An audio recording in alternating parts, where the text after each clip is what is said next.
Mike, we all got together, not this last Friday, but the Friday before, as a bench. And Norma had moved up to the South Shore of Lake Simcoe, and Jeff, as you're at his house, he's at the other end of the city. And there was a storm that was brewing that was forecast on Friday night. So Ruth and I went up. We were together at work, and we declared and that it wouldn't happen, so it'd be safe driving for everyone and not a problem. And Ruth went on to continue to declare it, knowing that God was going to come through. And I have to say that I'm kind of cynical. I'm going, well, I don't know. Anyway, we had the worst blizzard of the year. Jeff took over 3 hours to get there. Norma took over 3 hours to get there. We took over an hour. We're only like 20 minutes away. So I guess the first thing that comes back to me, when you hit stuff like that, when something doesn't happen you're doing, is the first thing, and I'm sure it happened to you in the beginning, probably. Well, for a lot of people it does. Is the first thing that you go back up and find out, did I do wrong, or did I not? I don't have the right to do that. I have to have a mandate to do. Like, I'm trying to understand in my head when I can, and if it doesn't happen, what should I be doing? Because I don't think it's good enough just to say, oh, well, it didn't happen, we'll try it again next time. Because you almost need to go back and take a look at everything and say, am I doing something wrong? We need to do something different. Yeah, both you and Ruth. And I'm thinking about that almost with anything we're doing with God. Okay. Well, I think I've learned not to make assumptions based on what I think would be what God would want in any situation. And so sometimes that would be our convenience or something we think, well, this is how it should all work out and we should have this. And I mean, your instance, okay, you know, we're going to do this, so we want this to be the result. And this is what we're going to do. We're going to facilitate this. And I originally found that I was making assumptions and using my own understanding somewhat, even though, yes, we have mandates to do things as sons and we have authority within spheres. I don't presume just because I have a sphere that every time that I look into that sphere that I would understand what God's purpose was in it in any instance. So I spend more time weighing things and seeking for, well, what is your heart in this situation, rather than assuming that I know it. And beginning, I used to do a lot of things, and sometimes God allowed me to do certain things, which then I learned from the fact that that wasn't such a good idea after all. So I've become a little bit more circumspect in how I approach that type of thing now. And therefore, sometimes I also realize that God sees a much bigger picture than we do. And if we begin to see from that bigger picture, then he can incorporate some of the things which we think are hassles or annoyances or frustrations into the bigger picture because they have a purpose, you know. So often I'll send angels out to ahead of any travel to keep me safe and to make sure I get to the right place on time. And then something will happen. And I think, well, did the angels not do their job? Or actually, they did their job. I just thought they were going to do it different than what they did. And an example of that would be I was traveling to do a weekend with a group of people, just sort of a bit of a consultancy around benches and things like that. And travel sent the angels out ahead, but I was also dropping my wife at the train station on the way, which was about 45 miles away because she was catching a train up to, I think, my daughter's or something. So we get about 20 minutes along that trip and we get a flat tire. So I'm thinking, so this is an annoyance and a frustration. Now I've got to get out and I've got to change the tire, and then I'm going to have to get a new tire or get it fixed or whatever. So I got this flat tire, but it struck me, okay, I've sent angels out ahead. Now, am I going to question them, or am I going to just have an attitude of thanksgiving and gratitude in this situation? So I was, changing the tire, and I was on my knees on the floor, and I was changing the tires, and it suddenly struck, okay, well, I can be annoyed or I can be thankful. So I chose to be thankful, and then we carried on. Didn't miss the train. I'd had plenty of time, and I'm quite adept at changing tires, so it didn't take me that long. And basically dropped my wife at the train station, then carried on with a friend up to where we were going.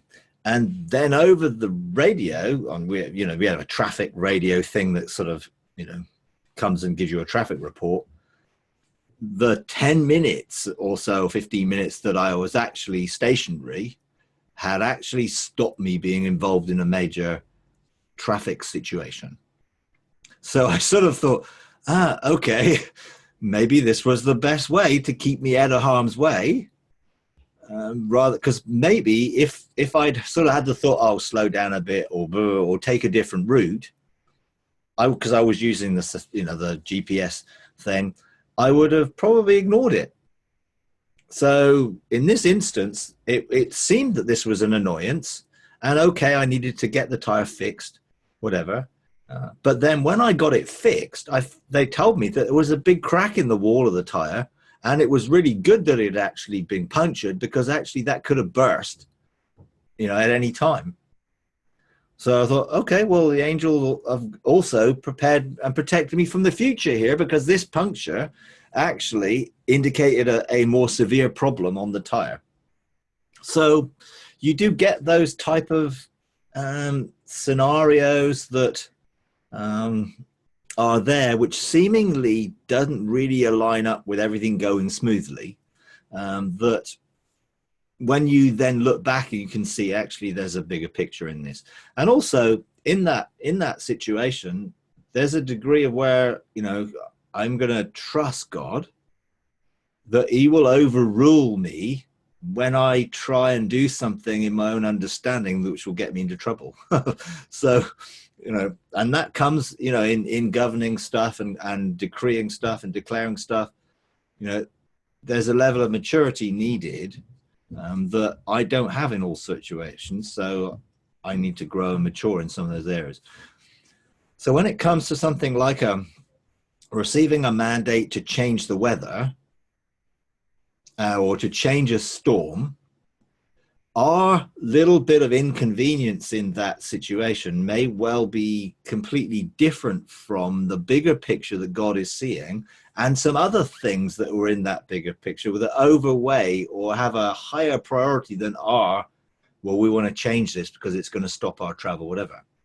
And sometimes we don't get to know what those things are because they're a much bigger scale of thing than we see. And so you can get, I'm sure there was a whole load of people who were probably legislating for, Donald Trump to become president. And there were a whole load of people legislating for Donald Trump not to be president. And now some of them are regretting their choices. But actually in it, God has a purpose that is often beyond our preference or thing. It gets bigger than that.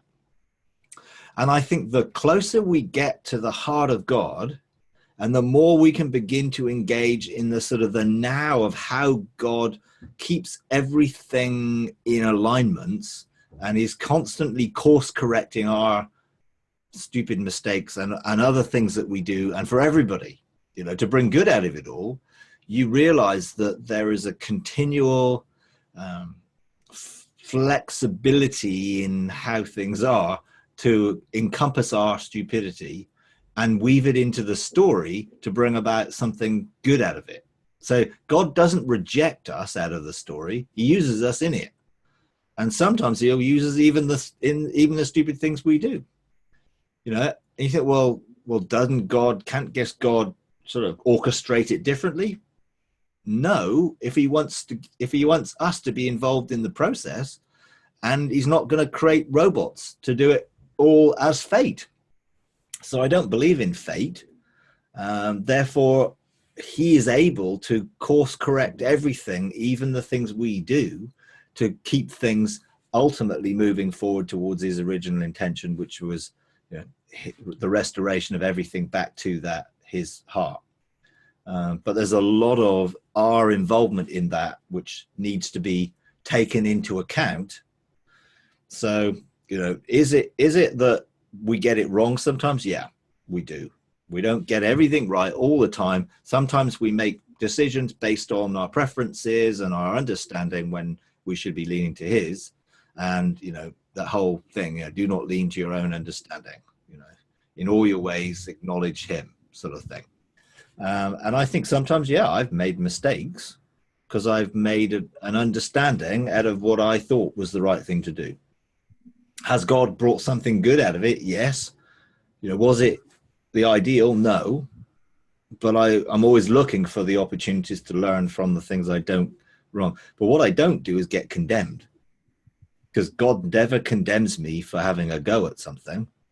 You know, because he teaches us on the job. And, you know, even with Jesus and the disciples, you see some of the stupid things they say and some of the daft things they do. And Jesus, you know, I'm sure he had a look on his face, which was probably maybe a little bit exasperated sometimes, but I'm sure but it was love. You know, he loved his disciples and he realized, you know, that there's a process and a journey that we're all on through. So I would evaluate in those things and then go back and look at, well, did we do something or did we make an assumption? You know, was there something that we could have done differently in this situation or better in this situation? Or were we going for a limited view of change when, you know, if you all had to travel, trans-relocation would have been the best result, wouldn't it? You know, so you wouldn't have even had to worry about that. You could have just been together in that way. Now, I think we need to actually expand our perception of some of those things to take it into a different way of engaging. See, if we were to think of trans-relocation, we would think of, well, all our physical bodies would be trans-relocated into a place, and we would be able to be there, and it was actually a actual physical manifestation of that, which can happen. You know, I've not heard of it happening with 4 or 5 different people, all trans-relocation into the same place, but maybe it has some places. But we can do it in the spirit, without a doubt. I believe we can trans-relocate or be translated in the spirit to be spiritually in the same place and connecting and interacting and flowing, even if we're not physically in the same place. So sometimes I think there are other options that could be available than the ones we only see with our limited understanding.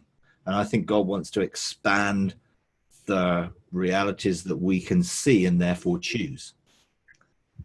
But when you choose a reality like that, it needs to come out of walking with the Father and not out of walking our own understanding. And that's what I've found. So, you know, I don't assign angels every day to make my day hassle-free. What I do is I ensure that I am able to overcome every obstacle and grow in strength through it. And I will decree and declare and frame my day to have everything I need. Therefore, everything I need in wisdom, insight, understanding, authority, I will have, but I don't want the obstacles removed, because actually Jesus used difficult situations to teach his disciples things. And Paul very clearly says in a number of occasions, and James also says, you know, it is through the trials that we learn. You know, when everything's easy, we don't learn that much because everything's easy, you know, but we learn more through our faith growing through the trials, or we're overcoming through the trials because we've learned to subdue and rule. You know, in the mandate of sonship, to be fruitful and multiply and to fill the earth, was to subdue, to then rule. So there is things we have to overcome and then bring a government of God into. So I wouldn't make an assumption that you got it wrong necessarily, but we review things quite regularly to see, how things could be done better, or did we do anything in that situation when we should have done something. And we do that generally as a bench of 12. And some of the things that take place, I suppose I see more from a spiritual perspective than a lot of people. And therefore, I'm always looking at, well, what should we be doing to prepare heaven to come onto earth into this situation? And therefore, I'm looking at, okay, whose responsibility is for that to be done? And quite a number of things we have where, it's our bench of seven's responsibility. And they didn't see it that way. So if they didn't do what they were called to do, then it wasn't going to be done. Or someone else had to step in and do it, which is mostly me, because I see there's nothing going on in the heavens. There's no activity happening. I'm not detecting anything governmental going on. So there's a vacuum, which I sense, and therefore I step into normally if I make sure I'm authorized to do so. And then we review. Okay, in this situation, did anyone call in anything into being? Did anyone sign angels? Did anyone do this? And everyone's looking like, they're all avoiding looking at me in the eye, because then they're realizing actually there were some things they probably were responsible for do that they didn't. So, and I didn't do it in any way to condemn. I just did it a way to learn. Because it was like, okay, what could we have done in this situation to ensure this happened? Or this happened, or what God wanted to happen. And who did it? Nobody. Okay. Well, fortunately, I usually say, well, I did do something, but actually we need to learn to make sure those who are responsible does it. To think ahead. This situation's going on. What do we need to have in place for this to be fully at work in the purpose of God? And sometimes God will allow us to go through the difficulty of doing that because we didn't do it and it didn't go according to plan, because we didn't actually put things in place to make sure it did. But generally, here we usually are reviewing from a retrospective view, what could have happened differently or better in that situation. And and one of those happened not that long ago, in that we were doing something where we had a special event on a Sunday where we were doing some graduations or something, and a whole load of people turned up who were relatives of the people who were graduating, because it's a big occasion for people who've done 9 months of a program and they're graduating, and they invite their sort of relatives sometimes. So we had graduations. There were 3 of them. So there was an expectation that there might be some people there who were not normally familiar with our way of doing things. They're thinking they're coming to a, normal church when they're coming to an ecclesia that does things rather differently. So what do? Do you adapt what you do, or do you prepare for those people to be able to be touched by God in spite of their sort of seeing things differently or finding it an odd situation or whatever else? So, we turn up on a Sunday. I'm speaking on something, I can't remember what it was, new versus old stuff. So challenging, old perceptions of God or whatever it might have been. And we had these 3 things. So some of the bench of 7 came to me and said, do you think we can change the order? Perhaps if you don't speak first, because we do the graduations, I speak, and then we go into doing whatever comes out of that, worship together or whatever. And I'm looking at them thinking, no, I'm not going to not speak first. Why are you asking?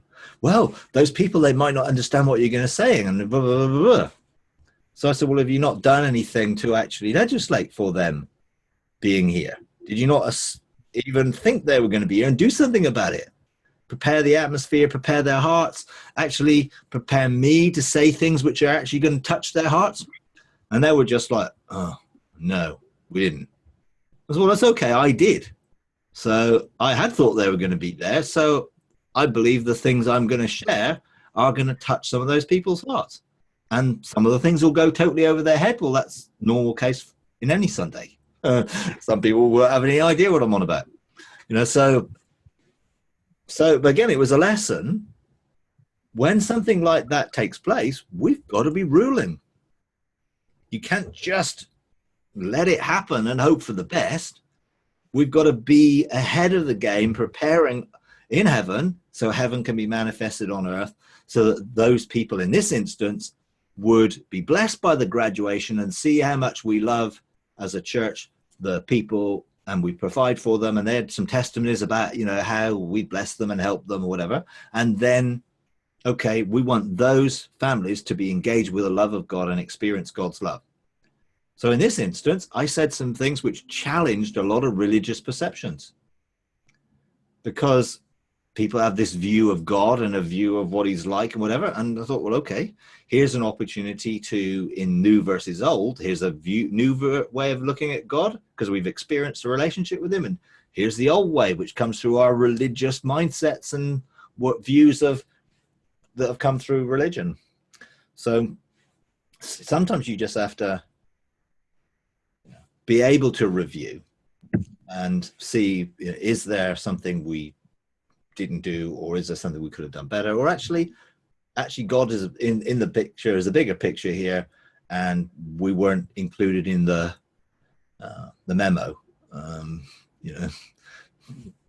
because so. I think just a very quick follow-up question to that.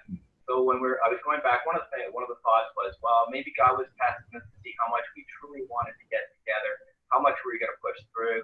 I remember back in the old faith movement, it always was prove God, usually tied to tithing. But the fact is, it's a mindset really, when I'm looking at something, because your mindset can put you in the wrong direction to start with, is everything that happens is really just to mature.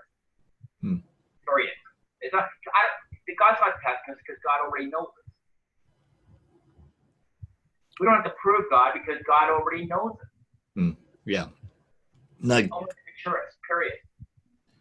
No, I believe God doesn't test us in those things in that way that we used to think, but God does use situations to cause us to grow. So in this situation, you can look at, okay, did I feel disappointed? Did I feel, oh, God didn't come through? Did I feel, oh no, we weren't good enough. We obviously didn't do it well enough. And therefore you look at some of the reactions we have to those situations that we face, they indicate some of the issues in our heart. And God uses that to bring those things to the surface. Because when things don't go according to plan, it does cause us to evaluate. And sometimes it causes us to have all the wrong thinking that comes up so that we can then deal with it. So God knows the bigger picture of what will help the most.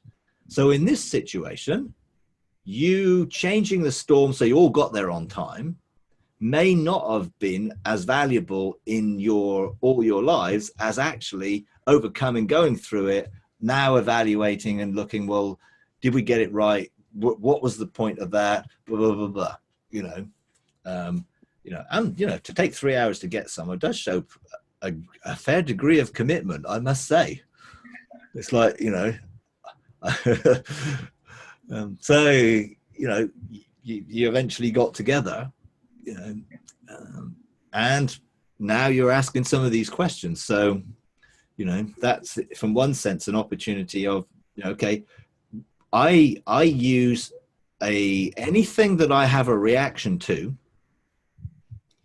and anything I sort of going over in my mind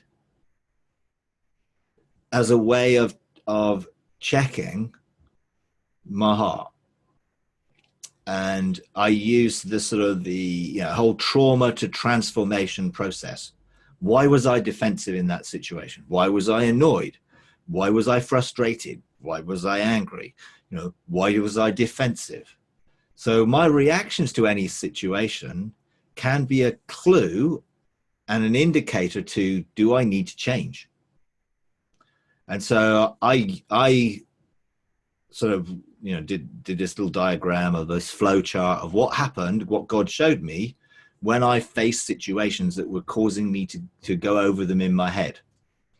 Because most of the time when I was going over them in my head, I was trying to work out, actually, I wish I'd said this. I wish I'd done that. I wish I'd, because and because they're usually relational issues that come up. And I realized that the first thing I need to do was to forgive people, get that out of the way, and then ask God to show me why that reaction was there. What triggered it? Were there memories still operating? Were there still stones in my heart that this hit against? Were there, all that type of thing? So using that, I use situations that create potential problems as a way of overcoming those things and learning from them. Because I realize that, all of us are on a process where our hearts are being renewed, or, our minds are being renewed. And therefore, it's good to evaluate why I'm thinking the way I am, and then go back to God with it and say, okay, what do you want me to do in this situation? And sometimes it's not always the obvious. In this situation, one of the questions I asked God was, do you want me to be better at doing that? And I was thinking, okay, yeah, he's going to want me to be better. And in one sense, he said, no, I don't want you to do it at all. Because that's not, you're doing it because someone else isn't doing it. Therefore, you shouldn't be doing it. So don't do it. Oh, okay. And if I should be better, the best thing to do is go and find out from someone who's really good at something, how they're good at it, and learn from them. That's what discipleship's about. But it also takes some humility to say, I recognize that you're better than me at this. Give me some clues.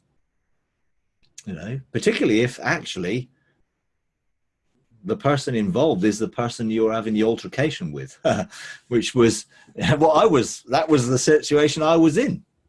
I was being challenged by someone that I wasn't very good at something. And, I wasn't very good at something at this situation, and I went back to God and said, well, do you want me to be better at doing this? And he said, no, I don't want you to do it at all. And I want you to go and ask the person who challenged you to do it. So I did. I said, I went back and said, actually, I think what you said is absolutely true. I'm not very good at that. That's because I'm not supposed to do it. And actually, I think that you're a much better person to do it. So here's the job if you want it. And they said, yes. So I'm like, praise God, I don't have to do that anymore.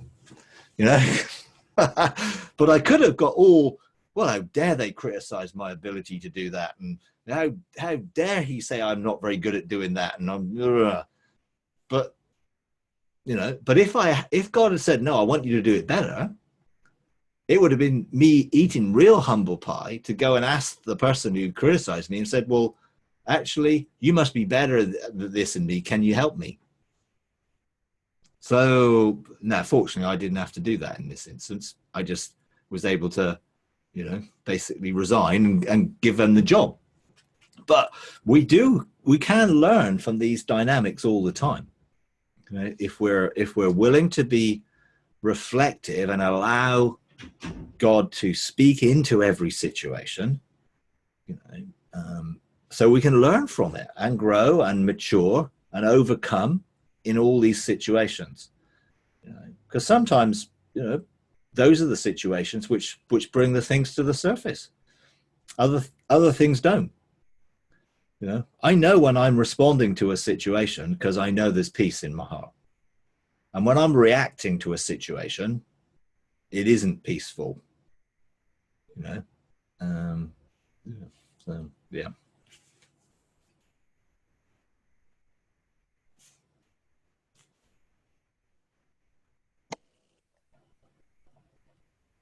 Mike, on the weekend, I was at a conference, and I heard this story about a group that went up into the courts, and basically they brought the accuser in, and the accuser was accusing this poor godly woman of all these things, and she was saying, no, I didn't do that. And so they made her repent for stuff that she didn't do and stuff. And then one of the guys on the call said, you know, I don't even think, I'm not seeing anything. I'm not hearing anything. He says, why am I even on this call? So they stopped, asked God, and then God told them, no, he's got to be on this call. He's a knower. He knows. And so they told him, no, you have to stay on the call. You're a knower. Just wait. Something will happen, and you can jump in or whatever. So they kept going. They went on for an hour, and then so finally he says, stop. He says, haven't you been listening? She says she hasn't done these things, and he says we should be going into the discovery room to find out about this case, if it's even a case. So they went to they all said, what's the discovery room? So they went to the discovery room, and Jesus came in. He was upset, and that they would have been listening to the accuser, and the accuser's a liar. So these things were not true. And he started revealing all the things this woman had done behind the scenes, and you know, and took her off to another courtroom and said, you stay here and discover things. There's mysteries in this discovery room. So anyways, the question was, why, you know, the accuser, I thought, couldn't lie in front of Jesus, but he still twists things and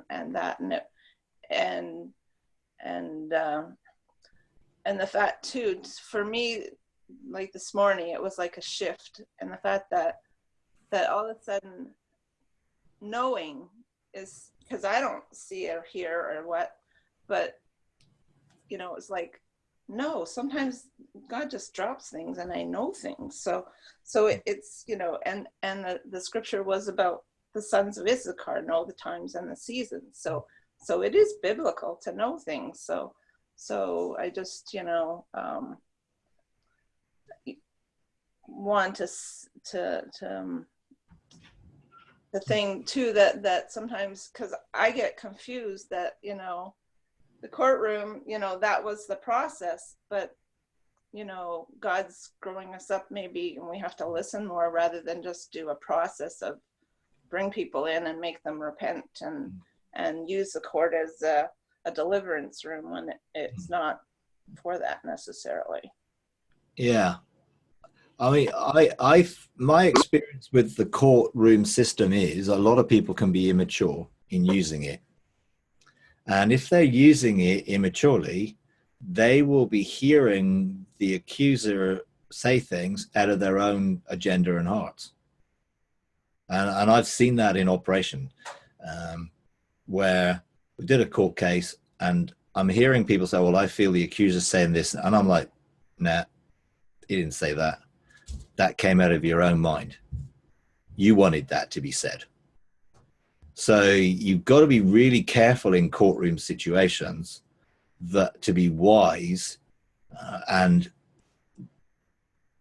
weigh, because the judge is going to weigh up the evidence. You know, he's going to know whether the accuser has said something or a person is just actually presenting something that's in their own heart or in their own mind. And he's not going to take any notice of false things, you know, that are said. And people don't always get it all right.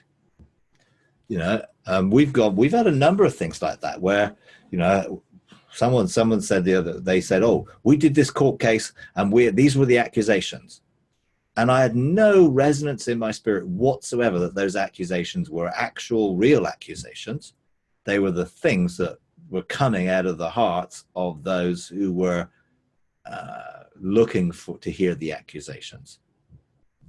So, you know, just because God is the judge doesn't mean that people don't get it wrong or have mixed motives or agendas when they do court cases.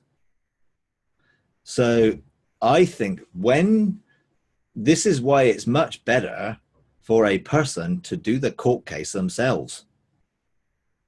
So that if no one knows them, that's a different matter. But when someone knows them, Some people already know what they think that person should be dealing with or not dealing with, and they'll interject that out of their own heart because they already know that in the natural. So they're using what they think naturally to interject into the court case. So they're giving effectively false witness. It may be true, but it may not be the truth.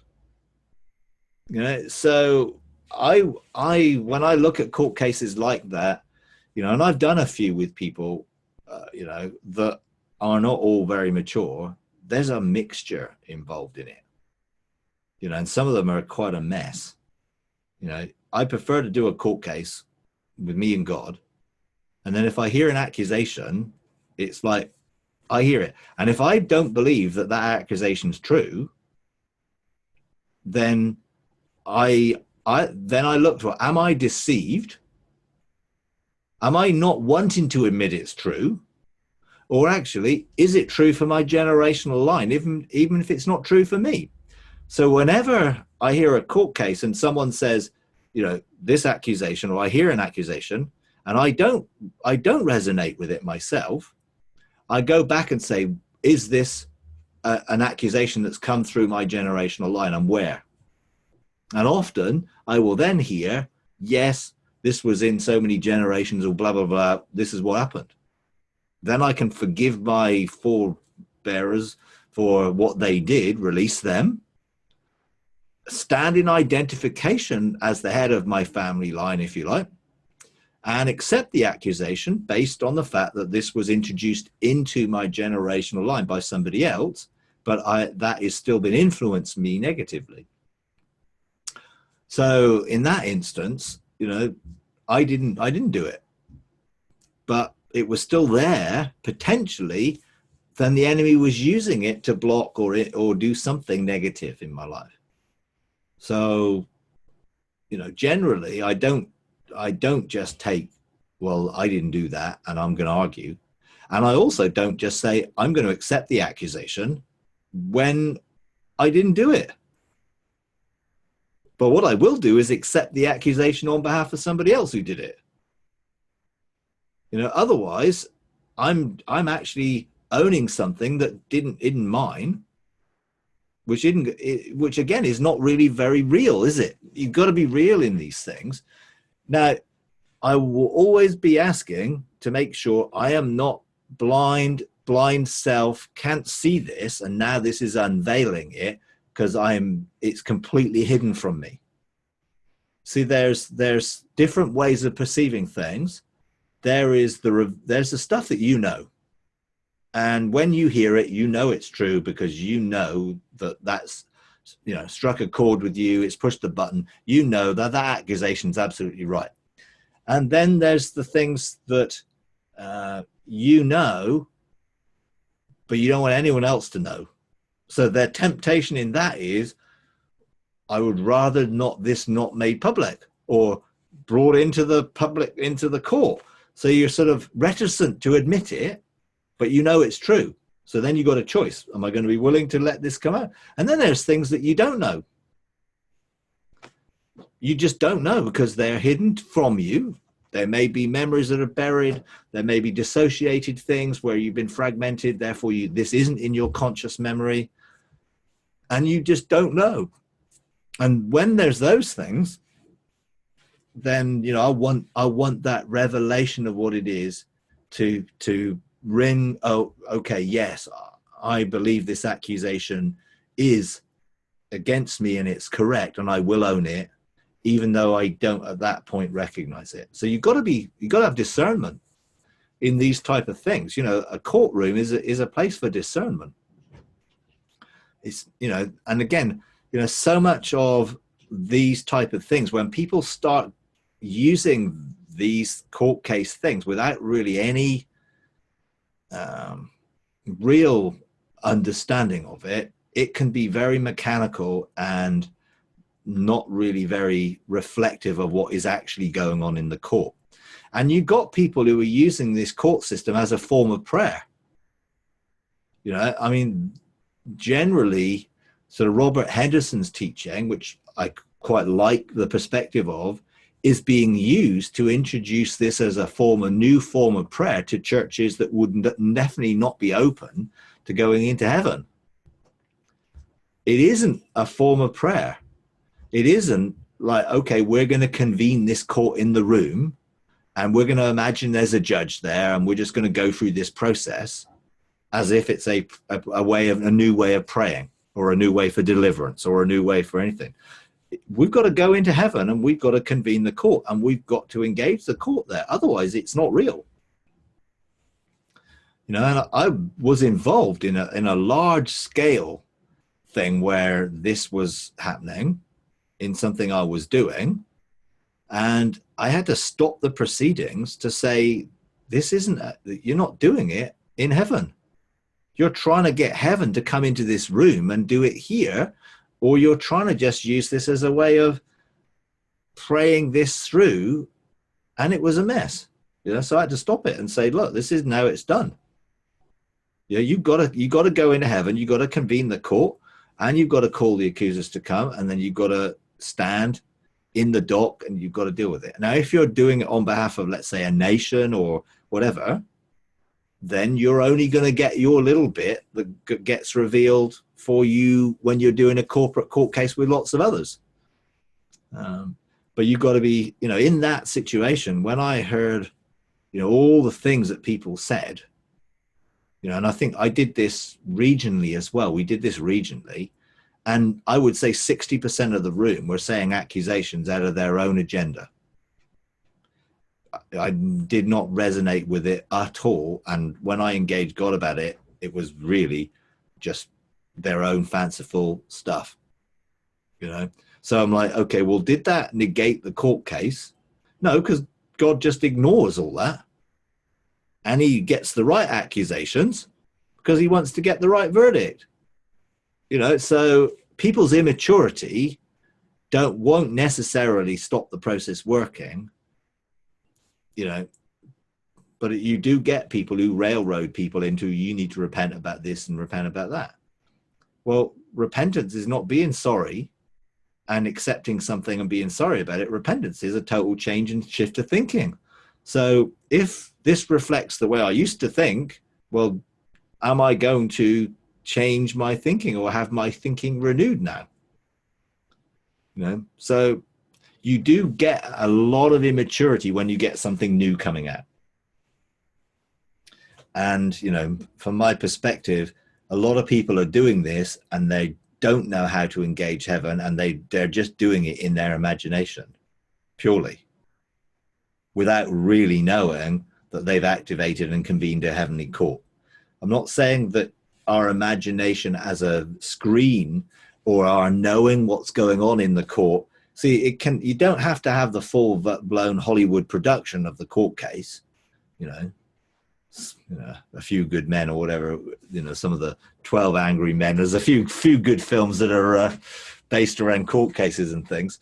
You don't have to have the whole thing, but you do need to know that what you're hearing, you resonate with and you're in agreement with. And so people I do virtually everything by knowing, because I'm usually journaling everything that's going on. So I'm not really looking to see it, whatever, but I can hear the accusations and I can hear the judge's response, and I know exactly what's going on, even if I'm not actually visually in the middle of it.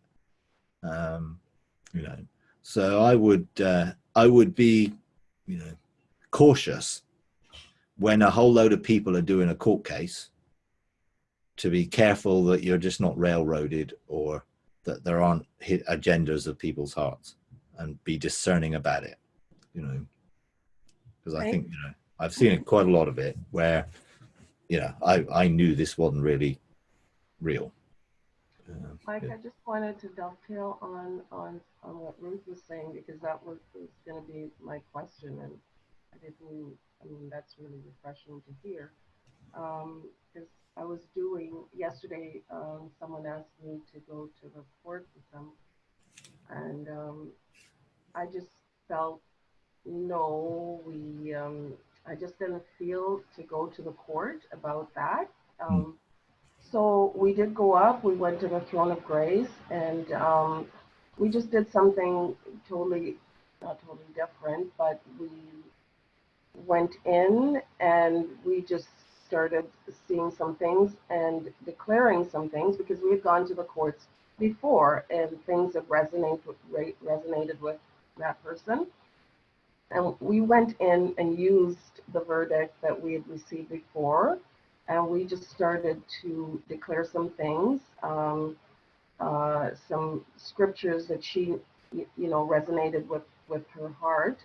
And, we saw that the part that I wanted to ask you about, and that's it, because sometimes people are so used to the court, they ask to go to the court repeatedly. And so I just felt, no, we won't go to the court. And so we did some declarations and we prayed, we did whatever we needed to do there. And then we saw someone looking like a chancellor. And you know how sometimes the Lord can use one thing to reference another. So that's how I've seen chancellors before. And if you remember way back, I saw you that way. And so I said, I'm seeing this person looking like a chancellor. And we couldn't figure it out. I pondered it for a while, couldn't figure it out because I'm not used to seeing a chancellor like that with one person. It was certainly relating to her. So we thought, and then, I explained to her that a chancellor could be a live person from this side, or could be a person that's gone on to the other side, and, explained a little bit more. And then she just started crying. She said someone that she loved dearly, an elderly man, had passed away not too long ago, and she was like a daughter to him. And it really resonated with her that was that person. So my query is like, would he be like sort of, and this is what I felt as well, that he would be like one of the cloud of witnesses, and he's probably tied into her scroll, and is there to cheer her on and to help her. So that was a very productive session we had, but it didn't have to do with, wasn't the court system. Can you comment on that? I think a lot of people can use the courts and not use the verdict. So they're not actually taking responsibility to use the verdict to change and to deal with situations which need to change. So they want it to be a panacea that's just going to miraculously change everything without them needing to do anything. That's just never going to work. And a lot of people will go back and back again because nothing's changing. Well, because they're not changing. The verdict is like to deal with something which is affecting us. Therefore, we need to change. Either we need to learn to overcome, or we need to learn to think differently, or we need to not behave this way anymore. So a lot of people, I think, again, are using the court system immaturely, thinking it's going to be the solution to everything because, well, we've done a court case, but you've got to use the verdict. And if you don't use the verdict, you got no authority. You're not using the authority that the court has given to change. And that has to be worked through. And a lot of people don't want to work it through, just like lie busting or anything. Oh, do a lie bust, everything's going to be changed. Well, you've got to stop thinking the way the lies got you to think if you're going to change. It's like you might have done a lie bust, but you've got to take responsibility for taking captive every thought and not thinking that way anymore. Same with a court case. You've got to use the verdict appropriately. It was a very wise thing to do, to go and, okay, well, what do we do with the previous verdicts to enforce them? Again, sometimes we've got to be careful in the long run that we don't become the mediator of these things, because we're looking to help people engage God for themselves. If they happen to keep going through us, which, I have to be very careful about this, then we're the person who, they can't do it on their own. We've got to be equipping everyone to do this for themselves. So ultimately, at some stage, we've got to do what Jesus did to the disciples and said, well, now you go and do it. And I'm not coming with you. And he did. He sent them out, didn't he? And then he waited for their feedback about what they did when they did it themselves without him being there physically. So we've got to make sure we are wise about when to say enough's enough. You know, you should be able to do this on your own now. And if they're not doing it on their own, it may be because they just are lazy and they want someone else to do it for them all the time. You know, so there's a whole process in there of maturing and growing. But in terms of the Chancellor thing, yeah, that cloud of witnesses, an advisor, someone who is engaged with us, assigned to us to help us in our life, definitely, you know, that rings really true. And because she resonated with it in a sense, then it was like, okay, well, what's she going to do with that? You know, then you got to do something with it. Are you going to go and ask that person something, or are you just going to be open for that person to come and talk to you? Or, you know, how are you going to then take it from there? Are they going to be a silent advisor that, in a sense, will just be there and you'll get a sense of, hey, someone's always with me and supporting me? All sorts of different ways that they can obviously function. But again, it's important that they do something with it. Not that it just becomes, oh, that was great, and never think about it ever again. Because if that person is in a quite a authoritative position, then they carry some weight, and heaven responds. So they're a good one to have on your side, helping. Mm-hmm.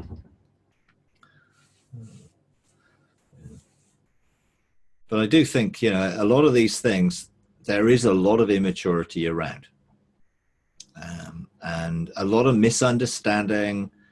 And the way I think court cases can be presented is that it's the panacea for everything.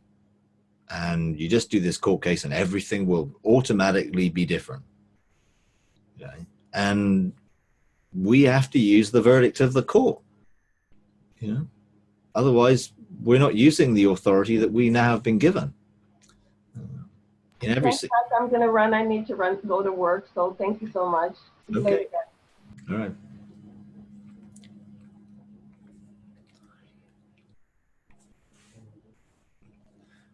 Okay, anything else?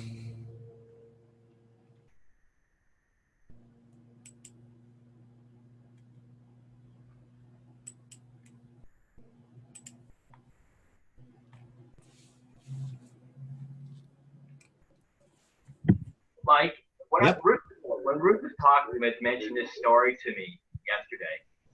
The one thing that really struck me was the comment that the accuser is a liar. So anything, is it really when he's accusing, because everything about, and there's a truth mixed with it, is I believe, when I'm up there in the court, it's almost a part of the thing that I believe the lie. I started to think about that, because he is a liar. Yeah, but I my personal view is that the enemy cannot lie before the judge. I don't think the enemy can lie before the judge and make false accusations. But I believe people can bring stuff out of their own imagination, whether they mean to or whether they just are coming out of their own understanding or actual understanding because they know the person. And so which is why it's much better to help a person hear the accusations themselves than bring accusations on their behalf. Because then you're not in a position to. Because it was obviously the woman in this situation wasn't hearing that from herself. She was actually hearing what other people said, and she didn't agree. And it was great that she stood up and said, no, I don't agree with that. I didn't do it. You know, but others were bringing their opinions to it, and not all of them were right. And I think that's the danger in this, is that people bring mixture into it, and they're not discerning.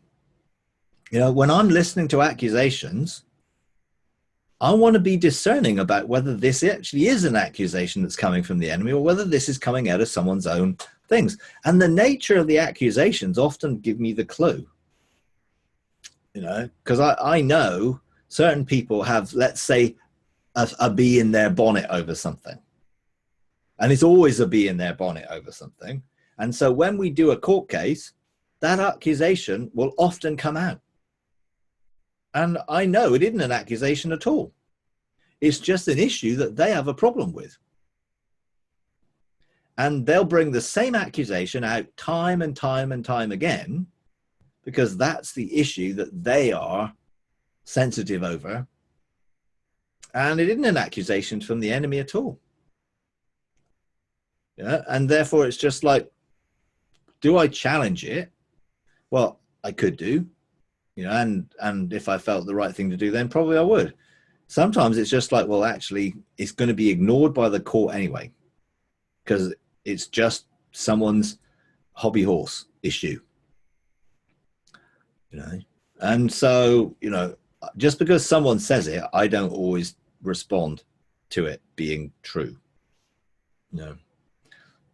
Because I know people are immature, and I know people are learning, and some people I know actually have issues that they want to continually bring to the fore because they don't think that those issues are being addressed. So if we can address them in the court, then maybe people will respond differently to them.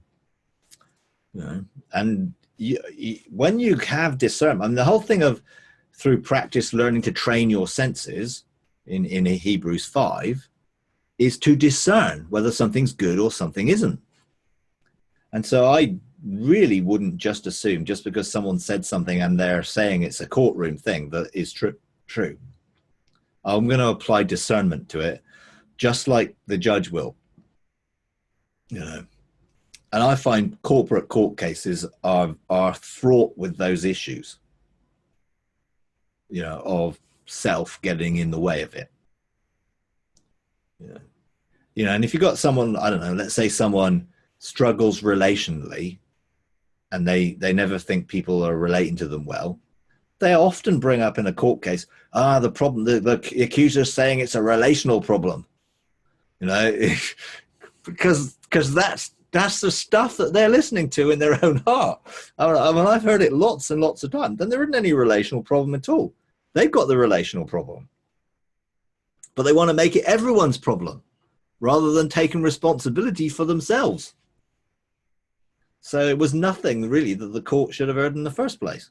It was their own issue around their lack of relationship, or applying their level of relationship to everyone else and tarring everyone with the same brush.